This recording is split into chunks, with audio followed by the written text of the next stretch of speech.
Walah, Pak Jarot, bilang aja belum pernah ke sana. Saya pikir udah pernah ke sana. Itu loh, ditantang Mbak Grace Natali. Tolong Pak Jarot pergi langsung melihat sendiri IKN. Jangan kata media. Apa nggak punya duit? Minta aja ke Pak Jokowi agar diberangkatkan melihat IKN. Tetapi ya malu ya melihat prestasi dari lawan politik yang sering dihujat.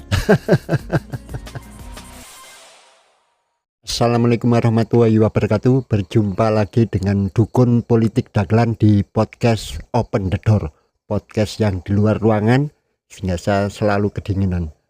Beberapa hari yang lalu ada berita yang pasti akan menjadi amunisi bagi segelintir politisi, elit politisi dari PDIP untuk menyerang Pak Jokowi. Pokoknya ada celah sedikit langsung serang, yaitu kabar kemungkinan batalnya Pak Jokowi ngantor di bulan Juli ini di IKN, serta kemungkinan batalnya upacara 17 Agustus di IKN juga. Waduh, langsung segelintir, tidak semua elit politikus dari PDIP langsung seperti mendapat amunisi baru untuk menyerang Pak Jokowi. Dasar orang sakit hati. Padahal apa yang disampaikan oleh Pak Jokowi itu sudah jelas. Kalau memang persiapannya belum matang, belum sempurna prasarananya, tidak perlu dipaksakan. Lah kok malah dipelintir, sepertinya Pak Jokowi yang memaksakan. Anda itu bisa bahasa Indonesia yang baik dan benar tidak? Jadi Pak Jokowi memang pernah menyampaikan bahwa ditargetkan pada bulan Juli Pak Jokowi akan pindah ngantor di IKN. Juga direncanakan untuk mengadakan upacara 17 Agustus bertempat juga di IKN. Lah, kok Anda itu nggak paham ya? Namanya proyek itu ada target. Lah ini lucu, terus langsung kemarin itu ditanggapi oleh dua orang yang saya anggap ya memang sudah terkenal ini. Nggak masalah lah, cuman segelintir dari elit politik PDIP, tidak semuanya. Banyak yang mereka itu berpolitik secara dewasa, berkomunikasi politik secara dewasa. Dua orang ini menurut saya memang ya kecenderungan masih belum dewasa dalam berpolitik. Yang pertama adalah Mas Deddy Sitorus menanggapi dengan menyatakan bahwa tidak bisa hanya dengan simsalabim untuk membuat ibu kota baru. Dan kemungkinan juga nantinya presiden berikutnya belum tentu meneruskan program dari IKN ini. Kita harus menerima semuanya sudah tertulis di langit.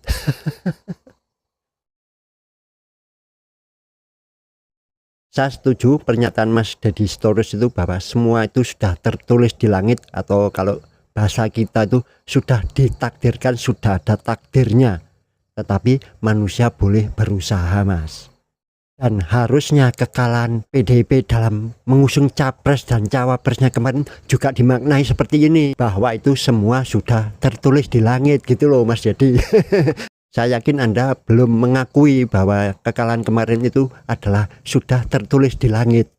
Anda meyakini itu adalah kecurangan. Ya monggo, itu keyakinan Anda yang akan terus Anda bawa sampai mati.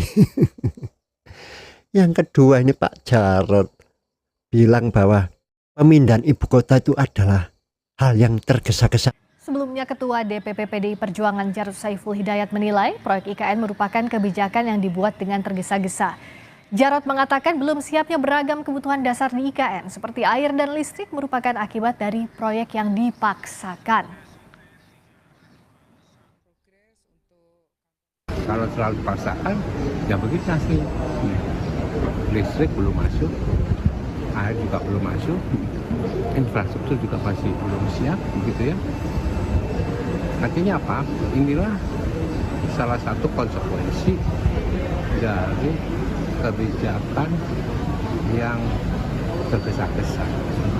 Oke, saya bahas ada 3 poin penting yang ingin saya sampaikan kepada kedua beliau yang terhormat ini, karena pastinya kedua beliau ini adalah orang-orang yang cerdas, orang-orang yang terpelajar. Tetapi kenapa cara berpikirnya menurut saya masih seperti anak-anak. Mohon maaf sekali, komunikasi politik Anda itu seperti anak-anak, tidak dewasa dalam berkomunikasi politik. Yang pertama, tentunya saya anggap pernyataan Anda berdua itu adalah bentuk dari nyinyir. Gatal kalau nggak ngomong. Kebetulan ini ada celah untuk meledek Pak Jokowi. Ya, kesempatan. Saya anggap Anda itu politikus yang tidak konsisten, politikus yang masih kemarin sore tidak dewasa dalam berpolitik atau cemen. Mengapa saya sampaikan begini? Ya pasti alasannya jelas. Coba bila saat ini Anda tidak berpisah dengan Pak Jokowi, harap dicatat ya, yang memisahkan diri itu Anda loh. Pak Jokowi tidak pernah menyatakan keluar dari PDIP. Pastinya Anda akan membela mati-matian proyek IKN ini. Misalkan ada berita seperti kemarin, pasti Anda akan terdepan, barisan terdepan yang akan menjadi bemper menjelaskan. Tetapi karena Anda berdua hari ini sudah berpisah dengan Pak Jokowi, Anda sekarang ganti meledek. Itu kan bagi saya lucu. Jadi seharusnya menurut saya ini ya, kalau politikus yang dewasa ketika ditanyai oleh wartawan, ya namanya wartawan kan biasa mancing-mancing, ya Anda jangan terpancing, Anda kan orang dewasa, politikus yang sudah dewasa. Ya wartawan memang usil ya, pasti ditanya apa reaksi Anda atas pernyataan dari Pak Jokowi. Kalau politikus yang dewasa dalam berkomunikasi, jawabannya pasti seperti ini. Saya ajari. Saya tidak berhak untuk berkomentar. Seperti Anda ketahui semua, saat ini kita berseberangan dalam pandangan politik. Jadi rasanya tidak objektif jika saya memberi komentar. Silahkan tanya kepada Pak Presiden atau Pak Menteri PUPR, kan gitu. Jadi pernyataan Anda berdua itu, poin nomor 1 saya sebutkan, tetap saja itu pernyataan dari orang yang sakit hati, kronis, tidak bisa move on, tidak dewasa dalam berpolitik, dalam berkomunikasi politik. Itu pendapat saya. Tapi kalau yang lain berpendapat beda, ya monggo. Yang kedua, mengenai masalah tak direncanakan dengan cermat, kemudian ditentukan target. Waduh, Anda berdua ini nggak ngerti proyek ya. Suatu proyek itu pasti ada target penyelesaiannya. Lah kalau tidak ditarget ya enak-enak aja. Apalagi ini proyek bukan satu infrastruktur. Ini banyak infrastruktur. Kota bukan bangun satu jembatan, satu rumah. Ini suatu ibu kota besar, proyek besar. Pasti ada target, ada perencanaan yang matang. Lah kalau tidak ada target ya seenaknya yang kerja. Anda ini aneh-aneh aja. Kalau target itu meleset, wajar. Tapi itu pasti ada alasannya. Biasanya disebutkan force major, yang tidak bisa kita hindari. Itulah namanya kehendak Tuhan. Misalkan ya seperti disampaikan Pak Menteri PUPR dan Pak Jokowi, hujan deras. Itu kan di luar prediksi. Itu kalau di proyek dibenarkan force major, kekuatan alam. Tetapi kita mentargetkan tadi bukan berarti melawan alam. Itu yang harus dipahami. Ya seperti membuat perencanaan keselamatan pada pesawat terbang. Itu kan bukan melawan takdir supaya tidak jatuh. Ya bukan, ini upaya ikhtiar manusia gitu. Jadi jangan dianggap Pak Jokowi itu memaksakan. Namanya target, yaitu memang seperti dipaksa. Dalam konteks orang perencanaan di proyek ya seperti itu. Ada jadwalnya. Bukan kita memaksakan. Itu sesuai yang kita terima. Pastinya Pak Jokowi mendapatkan perencanaan. Inilah Pak perkiraan. Namanya kalau di proyek ada kurva S atau apa. Perkiraan step by stepnya ini. Kan sudah disampaikan oleh Pak Jokowi.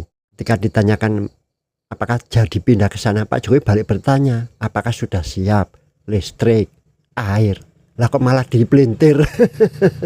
bahwa Pak Jokowi yang kemarin memaksakan mengebut bisa dikebut ternyata sekarang menyerah. Itu pemahaman bahasa Indonesia Anda kurang baik. Dan ini satu hal yang penting Anda catat, saya rasa Anda berdua pahamlah.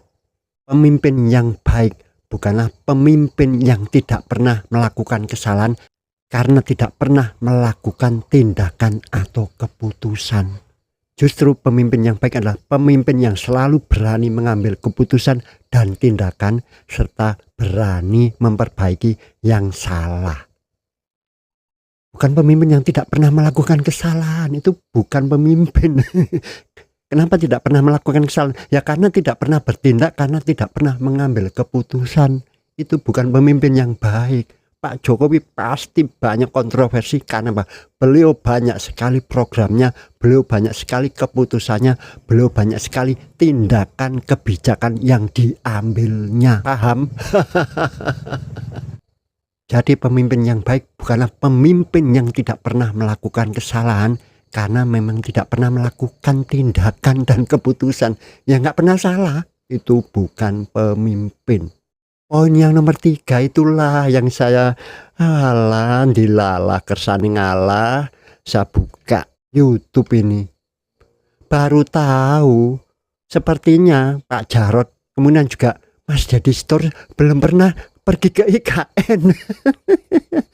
Buktinya apa ini? Kalau yang ini ditantang ini Pak Jarod ditantang oleh Grace Natali, tolong Pak Jarod pergi melihat langsung ke sana supaya tidak mendapat persepsi yang salah. Nah, saya aja yang cuman melihat dari berita aja nggak berani menyimpulkan. Namanya media kan bisa melihat dari sudut pandang mana. Kalau media yang pro sebelah lihat sudut kejelekannya aja. Insya Allah semuanya dalam progres. Pak Basuki menyampaikan, kan saya bilang bulan Juli itu kan sampai tanggal 31. Hari ini tanggal 15 listrik dan air masuk. Saya tanggal 18 akan cek. Kalaupun meleset bagi saya tidak ada masalah. Namanya itu target. Terus ada force major, kekuatan alam. Itu tidak masalah target meleset. Poin nomor 3 ini menurut saya yang paling penting. Kemungkinan saya yakin Anda berdua belum pernah ke sana. Ya jelas nggak ke sana, malu. Masa mau melihat proyek, mega proyek dari lawan politik yang selalu dihujat, malu kan nanti berkomentar serba salah. Atau nggak ada duit ke sana. Nggak apa-apa kalau itu bilang aja ke Pak Jokowi, pasti langsung berangkatkan hari itu juga untuk ke sana.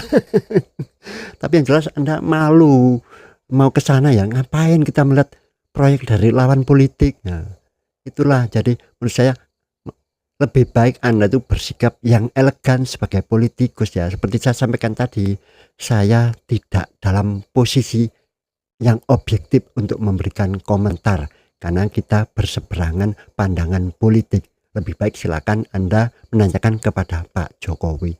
Itu saya rasa politikus yang dewasa ya. Saya ajari kalau seperti itu. Nah, tetapi itu gaya Anda atau memang ungkapan perasaan dari Anda ya saya hormati juga. Tetapi kan dimuat di media ya saya berhak mengomentari. Karena apa yang Anda ucapkan bisa mempengaruhi opini publik. Bahwa Pak Jokowi sekarang bisa menerima kegagalan. Saya rasa tidak. Jadi itulah yang namanya Pak Jokowi menerima kenyataan bahwa kita tidak bisa melawan alam. Dan sudah disampaikan kita tidak memaksakan. Soal target itu kembali lagi berarti Anda tidak memahami suatu proyek, tidak pernah bekerja di proyek ya. Memang Anda kan pejabat ya, politikus. Kalau kita lama di proyek itu ada target. Kalau nggak ditarget ya keenaan. Nah, itu kalau tidak memenuhi target ada penalti. Tetapi target itu boleh dianulir ketika ada force major. Kekuatan alam, banjir, bandang, gempa bumi, cuaca yang tidak mendukung, tetapi target tadi jangan Anda artikan sebagai melawan takdir, melawan kekuasaan Tuhan. Itu namanya ikhtiar. Jadi saya juga setuju bahwa semuanya tadi sudah tertulis di langit. Sama seperti kekalahan capres dan cawapres Anda itu sudah tertulis di langit. Itu sepertinya yang Anda tidak sadari. Atau Anda tidak mau memahami. Semoga bermanfaat. Wassalamualaikum warahmatullahi wabarakatuh. wabarakatuh. Salam cerdas dan waras.